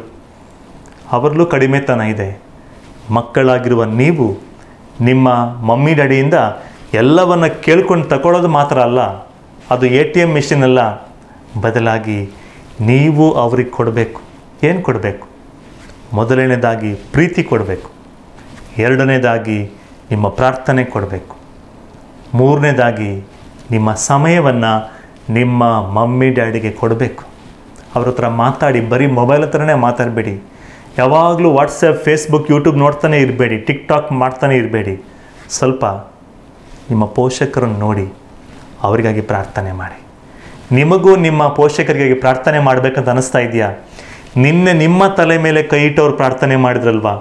ಇವತ್ತು ನೀವು ನಿಮ್ಮ ಮಮ್ಮಿ ಡ್ಯಾಡಿಗಾಗಿ ಈಗ ಮಂಡಿಕಾಲು ಹಾಕಿ ಈಗ ಪ್ರಾರ್ಥನೆ ಮಾಡಿ. ಏನು ಪ್ರಾರ್ಥನೆ ಮಾಡಬೇಕಂತ ಅನ್ನಿಸ್ತಾ ಇದೆ ನಿಮ್ಮ ಮಮ್ಮಿ ಡ್ಯಾಡಿಗಾಗಿ ಪ್ರಾರ್ಥನೆ ಮಾಡಿ. ಅವರಿಗೆ ಆರೋಗ್ಯ ಬೇಕಾ? ನಿಮ್ಮಪ್ಪ ತುಂಬ ಕುಡಿತಾರಾ? ಅವ್ರಿಗೆ ಕೆಲಸ ಇಲ್ವಾ? ತುಂಬ ಟೆನ್ಷನ್ ಇದೆಯಾ ಮನೆಯಲ್ಲಿ? ಎಲ್ಲವನ್ನು ಸಮರ್ಪಣೆ ಮಾಡಿ. ಈ ಲಾಕ್ಡೌನ್ ಸಂದರ್ಭದಲ್ಲಿ ಮನೇಲಿರಬೇಕಾದ್ರೆ ಏನು ಆಗ್ತಾ ಇದೆ ನಿಮ್ಮ ಮಮ್ಮಿ ಡ್ಯಾಡಿಯ ಜೀವನದಲ್ಲಿ ನಿಮಗೆ ಕಂಪ್ಲೀಟಾಗಿ ಗೊತ್ತಾಗಿದೆ. ಪ್ರಾರ್ಥನೆ ಮಾಡಿ. ನಿಮ್ಮ ಪ್ರಾರ್ಥನೆಯಲ್ಲಿ ಶಕ್ತಿ ಇದೆ. ಬನ್ನಿ ಪ್ರಾರ್ಥಿಸೋಣ. ಪ್ರಭು ಯೇಸುವೇ, ಈ ದಿನ ನಾವು ಪ್ರಾರ್ಥಿಸ್ತೀವಿ. ಮಕ್ಕಳು ಕುಟುಂಬದಲ್ಲಿ ಪೋಷಕರಿಗಾಗಿ ಪ್ರಾರ್ಥನೆ ಮಾಡ್ತಾ ಇರಬೇಕಾದ್ರೆ ಈ ಮಕ್ಕಳ ಪ್ರಾರ್ಥನೆಯನ್ನು ಆಲಿಸಿ ಎಲ್ಲ ಪೋಷಕರನ್ನು ಆಶೀರ್ವದಿಸುವಂತೆ ಬೇಡ್ತಾ ಇದ್ದೀವಿ. ಬೇರೆ ಬೇರೆ ದೇಶಗಳಲ್ಲಿ ನಿಮ್ಮ ಪತಿಯಂದಿರು ಪತ್ನಿಯಂದಿರು ಕೆಲಸ ಮಾಡ್ತಾ ಇದ್ದಾರಾ? ಅವರಿಗಾಗಿ ನಿಮ್ಮ ಕೈಗಳನ್ನು ಮೇಲಕ್ಕೆತ್ತಿ ಪ್ರಾರ್ಥನೆ ಮಾಡಿ. ಅವರಿಗಾಗಿ ನಿಮ್ಮ ಪತಿ ಮತ್ತು ಪತ್ನಿ ಬೇರೆ ಬೇರೆ ದೇಶಗಳಲ್ಲಿರಬೇಕಾದ್ರೆ ಅವರನ್ನು ಸುರಕ್ಷಿತವಾಗಿಡುವಂತೆ, ಅವರಿಗೆ ಬೇಕಾಗಿರುವಂಥ ಸಂರಕ್ಷಣೆ, ಆರೋಗ್ಯ ಸಿಗುವಂತೆ, ಈ ಕೊರೋನಾ ಸಂಕಷ್ಟದ ಸಂದರ್ಭದಲ್ಲಿ ಪ್ರಭು ಅವರನ್ನು ಕಾಪಾಡುವಂತೆ, ಅವರಿಗೆ ಬೇಕಾಗಿರುವಂಥ ಆರೋಗ್ಯ ಲಭಿಸುವಂತೆ ಪ್ರಾರ್ಥಿಸೋಣ. ಬನ್ನಿ. ಪ್ರಭುವಿನ ಆಶೀರ್ವಾದ ದೂರ ದೇಶಗಳಲ್ಲಿ ಬೇರೆ ಬೇರೆ ಕಡೆಗಳಲ್ಲಿರುವಂಥ ಎಲ್ಲ ಪತಿಯಂದಿರು ಪತ್ನಿಯಂದಿರ ಮೇಲೆ ಇಳಿದು ಬರುವಂತೆ ನಿಮ್ಮ ಪತಿಗಾಗಿ ಪತ್ನಿಗಾಗಿ ಪ್ರಾರ್ಥನೆ ಮಾಡಬೇಕಂತ ಮನಸ್ಸಾಗ್ತಾ ಇದ್ರೆ ಬನ್ನಿ ಪ್ರಾರ್ಥಿಸೋಣ. Hallelujah, hallelujah, hallelujah, hallelujah. ಪ್ರಭು ಯೇಸುವೇ, ನಾವು ಪ್ರಾರ್ಥಿಸ್ತೀವಿ. ದೂರ ದೂರ ಊರುಗಳಲ್ಲಿರುವಂಥ ಪತಿ ಪತ್ನಿಯಂದಿರನ್ನು, ಪರಸ್ಪರರಿಂದ ದೂರ ಇರುವಂಥ ಹಾಗೂ ವೈಮನಸ್ಸಿನಿಂದಾಗಿ ವಿಚ್ಛೇದನಕ್ಕೆ ಪ್ರಯತ್ನ ಮಾಡ್ತಿರುವಂಥ ಎಲ್ಲ ದಂಪತಿಗಳನ್ನ ಸಮರ್ಪಣೆ ಮಾಡ್ತೀವಿ. ಅವರನ್ನು ಮತ್ತೆ ಒಂದುಗೂಡಿಸಿರಿ ಯೇಸುವೆ. ಅವರು ಮತ್ತೆ ಒಂದಾಗಿ ಬಾಳುವಂತೆ ಮಾಡಿ. ಕೆಲವು ಜಗಳಗಳಿಂದ ವೈಮನಸ್ಸುಗಳಿಂದ ಮನೆ ಬಿಟ್ಟು ಹೋಗಿರುವಂಥ, ದೂರದಲ್ಲಿರುವಂತಹ, ಮನೆಗೆ ಬರದೇ ಇರುವಂಥ ಪತಿ ಪತ್ನಿಯರನ್ನು ಸಮರ್ಪಣೆ ಮಾಡ್ತೀನಿ. ಪ್ರಭು ಯೇಸುವೆ, ಇವರ ಎಲ್ಲ ಬಲಹೀನತೆಗಳನ್ನು ಕ್ಷಮಿಸಿರಿ. ಇವರನ್ನು ಆಶೀರ್ವದಿಸುವಂತೆ ಬೇಡುತ್ತೇವೆ. ಇವರು ಮತ್ತೆ ಒಂದಾಗಿ ಬಾಳುವಂತೆ, ನಿಮ್ಮ ಯೋಜನೆಯನ್ನು ಅರ್ಥ ಮಾಡಿಕೊಳ್ಳುವಂತೆ ಇವರನ್ನು ಆಶೀರ್ವದಿಸಿರಿ. ಅದೇ ರೀತಿಯಲ್ಲಿ ಕೆಲಸಕ್ಕಾಗಿ ಹಾಗೂ ಬೇರೆ ಬೇರೆ ಕಾರಣಗಳಿಂದ ಬೇರೆ ಬೇರೆ ಊರುಗಳಲ್ಲಿರುವಂಥ ಎಲ್ಲ ದಂಪತಿಗಳನ್ನು ಆಶೀರ್ವದಿಸುವಂತೆ, ಈ ಕ್ಷಣದಲ್ಲಿ ಅವರ ಮೇಲೆ ನಿಮ್ಮ ಆಶೀರ್ವಾದ ಇಳಿದು ಬರುವಂತೆ ನಾವು ಪ್ರಾರ್ಥಿಸುತ್ತೇವೆ. ಆಮೇನ್. ಆತ್ಮೀಯರೇ, ಇನ್ನೂ ಕೆಲವರು ಇದನ್ನು ನಮ್ಮಲ್ಲಿ ಪ್ರಾರ್ಥನೆಗಾಗಿ ಕೇಳಿದ್ದಾರೆ. ಅವರಿಗಾಗಿ ನಾವು ಪ್ರಾರ್ಥಿಸೋಣ. ಪ್ರಿನ್ಸನ್ ಪಿಂಟೋ ಮಸ್ಕತ್ತಿಂದ ಒಂದು ಪುಟ್ಟ ಬಾಲಕ, 3ನೇ ಕ್ಲಾಸ್ ಓದ್ತಾ ಇರುವಂಥ ಪುಟ್ಟ ಬಾಲಕ ಮಸ್ಕತ್ತಿಂದ ಬೆಳಗ್ಗೆ ಫೋನ್ ಮಾಡಿ ಒಂದು ವಿಶೇಷ ಪ್ರಾರ್ಥನೆ ಕೋರಿಕೆನ ಪುಟ್ಟ ಬಾಲಕ ಫೋನಲ್ಲಿ ನನಗೆ ಹೇಳಿದ. ಏನಂತ ಹೇಳಿದರೆ, father please pray for my daddy and ಮಮ್ಮ. ತಂದೆ ಮತ್ತು ತಾಯಿಗಾಗಿ ಪ್ರಾರ್ಥನೆ ಮಾಡಿ. 3ನೇ ಕ್ಲಾಸಲ್ಲಿ ಓದ್ತಾ ಇರುವಂಥ ಬಾಲಕ ಫೋನ್ ಮಾಡಿ ಹೇಳಿ ನನಗೆ ಆಶ್ಚರ್ಯ ಆಯಿತು, ಭಾಳ ಖುಷಿ ಆಯಿತು. ನೋಡಿ, ತಂದೆ ತಾಯಿಗಳಿಗಾಗಿ ಫೋನ್ ಮಾಡಿ ಮಕ್ಕಳು ಹೇಳ್ತಾರೆ ಪ್ರಾರ್ಥನೆ ಮಾಡಿ ಅಂತ. ಎಂಥ ಒಂದು ಆಶೀರ್ವಾದ. ಇದನ್ನು ಕ್ರಿಸಲ್ ಪುಟ್ಟ ಮಗು ತನ್ನ ಜನ್ಮದಿನವನ್ನು ಆಚರಿಸುವಾಗ, ಮೊದಲನೇ ಜನ್ಮದಿನ ಆಚರಿಸುವಾಗ ಅವರ ತಾಯಿ ಸೋನಿಯಾ ಪ್ರಾರ್ಥನೆ ಮಾಡಲಿಕ್ಕೆ ಹೇಳಿದ್ದಾರೆ. ಪ್ರಿನ್ಸ್ಟನ್ ಸಿಕ್ವೇರಾ ಇವರಿಗೆ ನಾವು ಪ್ರಾರ್ಥಿಸೋಣ. ಜಿಮಾ ಮತ್ತು ಆಶ್ಲಿನ್ ಇವರಿಗೆ ಕೆಲಸ ಸಿಗುವಂತೆ. ಅನಿತಾ ಪ್ರಶಾಂತ್ ಪ್ರಿನ್ಸಿ ಅವರಿಗೆ ಪ್ರಾರ್ಥಿಸೋಣ. ಗ್ರೆನಿಲ್ ಮತ್ತು ಅವರ ಮಕ್ಕಳಿಗಾಗಿ. ಕ್ರಿಶಲ್ ಇವರಿಗಾಗಿ ನಾವು ಪ್ರಾರ್ಥಿಸೋಣ. ರೇಷ್ಮಾ ಡಿಸೋಜಾ, ದೇವಸಗಾಯನಾಥನ್, ಲಿಯೋನಾರ್ಡ್ ಡಿಸೋಜ ಇವರು ತಮ್ಮ ಜನ್ಮದಿನವನ್ನು ಆಚರಿಸುವಾಗ ಅವರಿಗಾಗಿ ಪ್ರಾರ್ಥಿಸೋಣ. ಲಿಯೋನಾರ್ಡ್ ಡಿಸೋಜ ಅವರು ಕುವೈಟ್ನಿಂದ ನಮಗಾಗಿ ಪ್ರಾರ್ಥಿಸಲು ಕೇಳಿದ್ದಾರೆ, ಅವರಿಗಾಗಿ ಪ್ರಾರ್ಥಿಸೋಣ. ಬಸವರಾಜ್ ಎನ್ನುವಂಥ ಯುವಕ ಇನ್ನೂ ಆಸ್ಪತ್ರೆಯಲ್ಲಿ ಕಷ್ಟಪಡ್ತಾ ಇದ್ದಾರೆ. ಪ್ರಭು ಯೇಸು ಆತನ ಬ್ರೀದಿಂಗ್ ಪ್ರಾಬ್ಲಮನ್ನು, ಉಸಿರಾಟದ ಸಮಸ್ಯೆಯನ್ನು ದೂರ ಮಾಡಿ ಆತನಿಗೆ ಬೇಕಾಗಿರುವಂಥ ಸಂಪೂರ್ಣ ಆರೋಗ್ಯ ಸಿಗುವಂತೆ ನಾವು ಪ್ರಾರ್ಥಿಸೋಣ. ಫ್ರಾನ್ಸಿಸ್ ರಾಡ್ರಿಗಸ್ ಇವರ ಆರೋಗ್ಯ ಸ್ಥಿತಿ ಗಂಭೀರವಾಗಿದ್ದು ಉತ್ತಮ ಆರೋಗ್ಯವನ್ನು ಕೊಡುವಂತೆ ಪ್ರಾರ್ಥಿಸಲು ಕೇಳಿದ್ದಾರೆ, ಅವರಿಗಾಗಿ ನಾವು ಪ್ರಾರ್ಥಿಸೋಣ. ಜ್ಯೋತಿ ಫರ್ನಾಂಡಿಸ್ ಇವರ ಮಕ್ಕಳಾದ ಸಿಲ್ವೆಸ್ಟರ್ ಸ್ಟೀಫನ್ ಇವರ ಆರೋಗ್ಯಕ್ಕಾಗಿ ಅವರು ಪ್ರಾರ್ಥನೆ ಮಾಡಲಿಕ್ಕೆ ಕೇಳಿದ್ದಾರೆ ಮತ್ತು ಉತ್ತಮ ಶಿಕ್ಷಣ ಸಿಗುವಂತೆ ಪ್ರಾರ್ಥಿಸಲು ಕೇಳಿದ್ದಾರೆ, ಅವರಿಗಾಗಿ ನಾವು ಪ್ರಾರ್ಥಿಸೋಣ.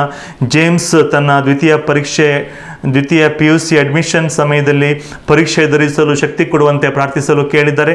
ಹಾಗೂ ಹಲವಾರು ಜನರು ಈ ದಿನಗಳಲ್ಲಿ ತಮ್ಮ ಹೆಸರನ್ನು ಹೇಳುವುದು ಬೇಡ ಫಾದರ್, ಬೇರೆ ಬೇರೆ ದೇಶಗಳಿಂದ ಕೆಲವರು ಫೋನ್ ಮಾಡಿ ಹೇಳಿದ್ದಾರೆ ನಮಗಾಗಿ ಪ್ರಾರ್ಥನೆ ಮಾಡಿ ಅಂತ. ಆತ್ಮೀಯರೇ, ನಿಮ್ಮೆಲ್ಲರ ಅಭಿಪ್ರಾಯಗಳಿಗೆ ನಾನು ಪ್ರಾರ್ಥನೆ ಮಾಡ್ತೀನಿ.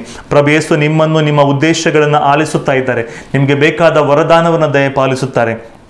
ಮಿಯಾ ಪದಾವ್ ಕಾಸರಗೋಡ್ನಿಂದ ಒಬ್ಬರು ತಂದೆ ತನ್ನ ಮಗನಿಗಾಗಿ ಪ್ರಾರ್ಥನೆ ಮಾಡಲಿಕ್ಕೆ ಕೇಳಿದ್ದಾರೆ. ಪ್ರಭು ಯೇಸು ಆ ಮಗನನ್ನು ಸ್ಪರ್ಶಿಸುವಂತೆ, ಆತನ ದುರಭ್ಯಾಸಗಳಿಂದ ಬಿಡಿಸುವಂತೆ ನಾವು ಪ್ರಾರ್ಥಿಸೋಣ. ಹಾಗೂ ಎಷ್ಟೋ ಜನ ಪೋಷಕರು ನನ್ನ ಮಕ್ಕಳಿಗೆ ಪ್ರಾರ್ಥನೆ ಮಾಡಿ ಅಂತ ಕೇಳಿದ್ದಾರೆ. ಪ್ರಭು ಯೇಸು ಅವರೆಲ್ಲರನ್ನ ಸ್ಪರ್ಶಿಸುವಂತೆ ನಾವು ಪ್ರಾರ್ಥನೆ ಮಾಡೋಣ. Hallelujah, hallelujah, hallelujah, hallelujah, hallelujah, hallelujah. ಪ್ರಭು ಯೇಸುವೆ, ನಾವು ಪ್ರಾರ್ಥಿಸ್ತೀವಿ. ಕ್ಷಣದಲ್ಲಿ ರೋಗ ಸೌಖ್ಯಕ್ಕಾಗಿ ಪ್ರಾರ್ಥನೆ ಮಾಡ್ತಾ ಇದ್ದೀವಿ. ನಿಮ್ಮ ರೋಗ ಗುಣಪಡಿಸುವ ಶಕ್ತಿ ನಿಮ್ಮ ಎಲ್ಲ ಮಕ್ಕಳ ಮೇಲೆ ಇಳಿದು ಬರುವಂತೆ, ಆರೋಗ್ಯ ಸಮಾಧಾನ ಶಾಂತಿ ಮಕ್ಕಳ ಮೇಲೆ ಇಳಿದು ಬರುವಂತೆ ಬರುವಂತೆ, ನಿಮ್ಮ ಸಂಪೂರ್ಣ ಸಂರಕ್ಷಣೆ ಮಕ್ಕಳಿಗೆ ದೊರಕುವಂತೆ, ನಿಮ್ಮ ಆಶೀರ್ವಾದವನ್ನು ಸ್ವರ್ಗದಿಂದ ಸುರಿಸುತ್ತಾ ಈ ಮಕ್ಕಳನ್ನು ಯಥೇಚ್ಛವಾಗಿ ಆಶೀರ್ವದಿಸುವಂತೆ ಪ್ರಾರ್ಥಿಸ್ತೇವೆ. Hallelujah, hallelujah, hallelujah, hallelujah. ಪ್ರಭುವಿನ ಆಶೀರ್ವಾದವನ್ನು ಸ್ವೀಕರಿಸಿ. ಪ್ರಭು ನಿಮ್ಮನ್ನು ಆಶೀರ್ವದಿಸುವಂಥ ವಿಶೇಷವಾದ ಕ್ಷಣಗಳು, ರೋಗ ಸೌಖ್ಯ, ಸಮಾಧಾನ, ಶಾಂತಿ, ಆರೋಗ್ಯವನ್ನು ಪಡೆಯುವಂಥ ಕ್ಷಣಗಳನ್ನು ಸ್ವೀಕಾರ ಮಾಡಿ. ಆಮೇನ್. ಪ್ರಭು ನಿಮ್ಮೊಡನೆ ಇರಲಿ, ನಿಮ್ಮ ಆತ್ಮದೊಡನೆ ಇರಲಿ. ಸರ್ವಶಕ್ತ ದೇವರಾದ ಪಿತಾ, ಸುತ ಮತ್ತು ಪವಿತ್ರಾತ್ಮರು ನಿಮ್ಮನ್ನು, ನಿಮ್ಮ ಕುಟುಂಬವನ್ನು, ಎಲ್ಲ ಕೊರೋನಾ ರೋಗಿಗಳನ್ನು, ಆಸ್ಪತ್ರೆಯಲ್ಲಿ ಬಳಲುತ್ತಿರುವವರನ್ನು ಹಾಗೂ ಕೊರೋನಾ ರೋಗಿಗಳ ಸೇವೆಯಲ್ಲಿರುವ ಪ್ರತಿಯೊಬ್ಬರನ್ನು ಪ್ರಭು ಆಶೀರ್ವದಿಸಲಿ. ಈ ದಿನ ಭಯದಲ್ಲಿರುವಂಥ ಪ್ರತಿಯೊಬ್ಬರಿಗೆ ಭಯವನ್ನು ದೂರ ಮಾಡಲಿ, ಆರೋಗ್ಯವನ್ನು ದಯಪಾಲಿಸಲಿ, ಧೈರ್ಯವನ್ನು ತುಂಬಲಿ. ಆಮೇನ್. ಆತ್ಮೀಯರೇ, ನಾವು ಆಶೀರ್ವಾದೋತ್ಸವ ಇದರ 4ನೇ ದಿನದಲ್ಲಿದ್ದೇವೆ. ನಾಳೆ 5ನೇ ದಿನ. ನಾಳೆ ನಾವು ವಿಶೇಷವಾಗಿ ಕಾರ್ಮಿಕರಿಗಾಗಿ ಪ್ರಾರ್ಥನೆ ಮಾಡ್ತೀವಿ, ಕೆಲಸ ಮಾಡುತ್ತಿರೋ ಪ್ರತಿಯೊಬ್ಬರಿಗಾಗಿ, ಹಾಗೂ ಯಾರೆಲ್ಲ ಕೆಲಸಕ್ಕಾಗಿ ಹುಡುಕಾಟ ನಡೆಸ್ತಾ ಇದ್ದಾರೆ ಅವರೆಲ್ಲರಿಗಾಗಿ ನಾವು ನಾಳೆ ದಿನ ಪ್ರಾರ್ಥನೆ ಮಾಡ್ತೀವಿ. ಪ್ರಭು ಯೇಸು ನಿಮ್ಮೆಲ್ಲರ ಪ್ರಾರ್ಥನೆಗಳನ್ನ ಆಲಿಸುವಂತೆ, ನಿಮಗೆ ಬೇಕಾದ ವರದಾನ ಕೊಡುವಂತೆ ಪ್ರಾರ್ಥಿಸುವ ದಿನ ನಾಳೆ ದಿನ. ಆದ್ದರಿಂದ ನಿಮ್ಮ ಪ್ರಾರ್ಥನಾ ಉದ್ದೇಶಗಳನ್ನು ಬೆಳಿಗ್ಗೆ 11 ಗಂಟೆ ಒಳಗೆ ನಮಗೆ ಕಳಿಸಿಕೊಡಿ. ಮಧ್ಯಸ್ಥಿಕೆ ಪ್ರಾರ್ಥನೆಯಲ್ಲಿ ಭಾಗವಹಿಸಿ ಪ್ರಾರ್ಥನೆ ಮಾಡಬೇಕು ಅಂತ ನಿಮಗೆ ಮನಸ್ಸಾಗ್ತಾ ಇದ್ರೆ, ನಿಮಗೂ ಭಾಗವಹಿಸಬೇಕಂತ ಮನಸ್ಸಾಗ್ತಾ ಇದ್ರೆ, ನಿಮಗೂ ನಾನು ಆತ್ಮೀಯ ಸ್ವಾಗತವನ್ನು ಕೋರ್ತೀನಿ. ಪ್ರತಿದಿನ ಝೂಮ್ ಮೀಟಿಂಗಲ್ಲಿ 4 ಗಂಟೆಗೆ ಸರಿಯಾಗಿ. ನಿಮಗೆ ಅದರಲ್ಲಿ ಹೇಗೆ ಭಾಗವಹಿಸೋದು ಗೊತ್ತಾಗೋದಿಲ್ಲ ಅಂತ ಹೇಳಿದ್ರೆ, ನಿಮಗೆ ಮಾಹಿತಿ ಬೇಕಂತ ಹೇಳಿದರೆ, ನೀವು ಬರ್ತಾ ಇರುವಂಥ ಸಂಖ್ಯೆಗೆ ನಿಮ್ಮ ದೂರವಾಣಿ ಕರೆ ಮಾಡಿಬಿಟ್ಟು ಮಾಹಿತಿಯನ್ನು ಪಡೆದುಕೊಳ್ಬೋದು. ನಿಮಗೆಲ್ಲರಿಗೂ ನಾನು ಆತ್ಮೀಯ ಸ್ವಾಗತವನ್ನು ಈ ಮಧ್ಯಸ್ಥಿಕೆ ಪ್ರಾರ್ಥನೆಗೆ ಕೋರ್ತೇನೆ.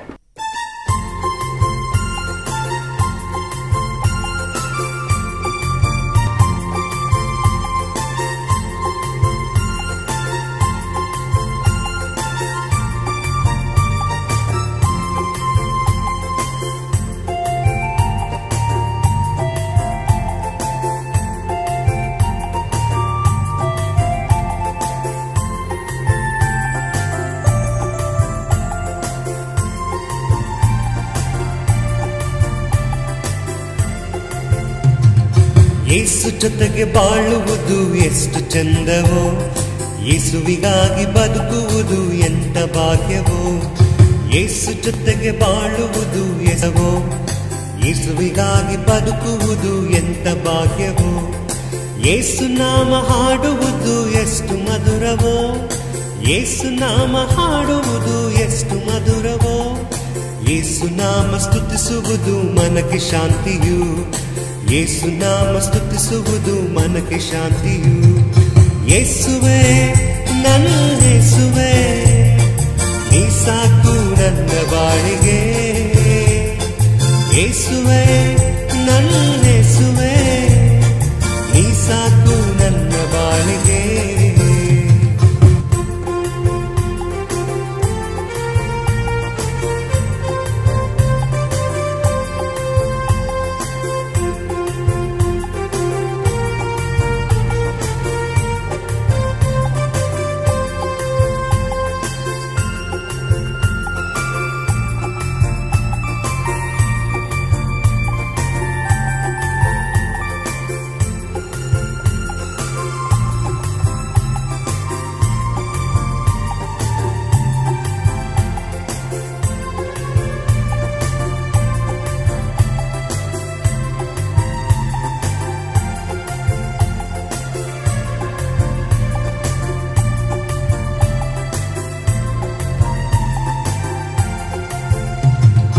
ಯೇಸು ನಾಮದಲ್ಲಿ ನಮಗೆ ಸೌಖ್ಯ ಸಿಗುವುದು, ಯೇಸು ರಕ್ತದಿಂದ ನಮಗೆ ಜಯವು ಸಿಗುವುದು.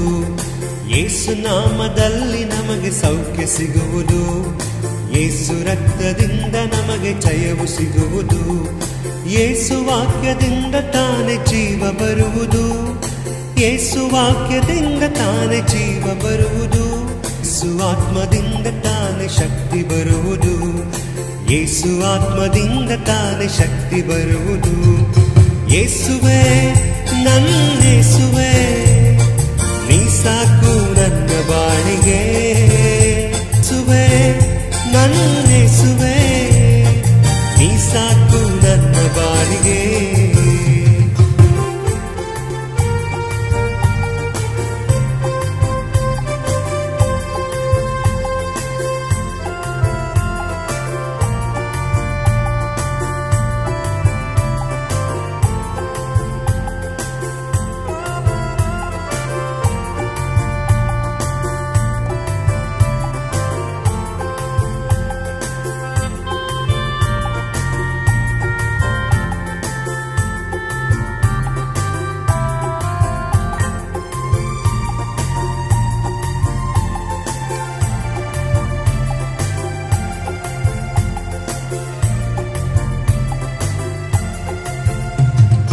ಯೇಸು ಪ್ರೇಮದಿಂದ ಮನಕ್ಕೆ ಸಮಾಧಾನವು, ಯೇಸು ಕರುಣೆಯಿಂದ ತಾನೆ ನಮಗೆ ಮೋಕ್ಷವು. ಯೇಸು ಪ್ರೇಮದಿಂದ ಮನಕ್ಕೆ ಸಮಾಧಾನವು, ಯೇಸು ಕರುಣೆಯಿಂದ ತಾನೆ ನಮಗೆ ಮೋಕ್ಷವು. ಯೇಸು ಶಿಲುಬೆಯಿಂದ ಕ್ಷಮೆಯು ನಮಗೆ ಸಿಗುವುದು, ಯೇಸು ಶಿಲುಬೆಯು ನಮಗೆ ಸಿಗುವುದು. ಮರಣ ಗೆದ್ದ ಯೇಸುವಿಂದ ಮುಕ್ತಿ ಸಿಗುವುದು, ಮರಣ ಗೆದ್ದ ಯೇಸುವಿಂದ ಮುಕ್ತಿ ಸಿಗುವುದು. ಯೇಸುವೇ ನನ್ನ ಯೇಸುವೇ, ನೀ ಸಾಕು ನನ್ನ ಬಾಳಿಗೆ. ಯೇಸುವೇ ನನ್ನ ಯೇಸುವೇ, ನೀ ಸಾಕು ನನ್ನ ಬಾಳಿಗೆ. ಯೇಸು ಜೊತೆಗೆ ಬಾಳುವುದು ಎಷ್ಟು ಚಂದವೋ, ಯೇಸುವಿಗಾಗಿ ಬದುಕುವುದು ಎಂತ ಭಾಗ್ಯವೋ. ಯೇಸು ಜೊತೆಗೆ ಬಾಳ್ಗೆ ಚಂದವೋ, ಯೇಸುವಿಗಾಗಿ ಬದುಕುವುದು ಎಂತ ಭಾಗ್ಯವೋ. ಯೇಸು ನಾಮ ಹಾಡುವುದು ಎಷ್ಟು ಮಧುರವೋ, ಯೇಸು ನಾಮ ಹಾಡುವುದು ಎಷ್ಟು ಮಧುರವೋ. ಯೇಸು ನಾಮ ಸ್ತುತಿಸುವುದು ಮನಕ್ಕೆ ಶಾಂತಿಯು, ಯೇಸು ನಾಮ ಸ್ತುತಿಸುವುದು ಮನಕ್ಕೆ ಶಾಂತಿಯು. ಯೇಸುವೇ ನನ್ನ ಯೇಸುವೇ, ನೀ ಸಾಕು ನನ್ನ ಬಾಳಿಗೆ.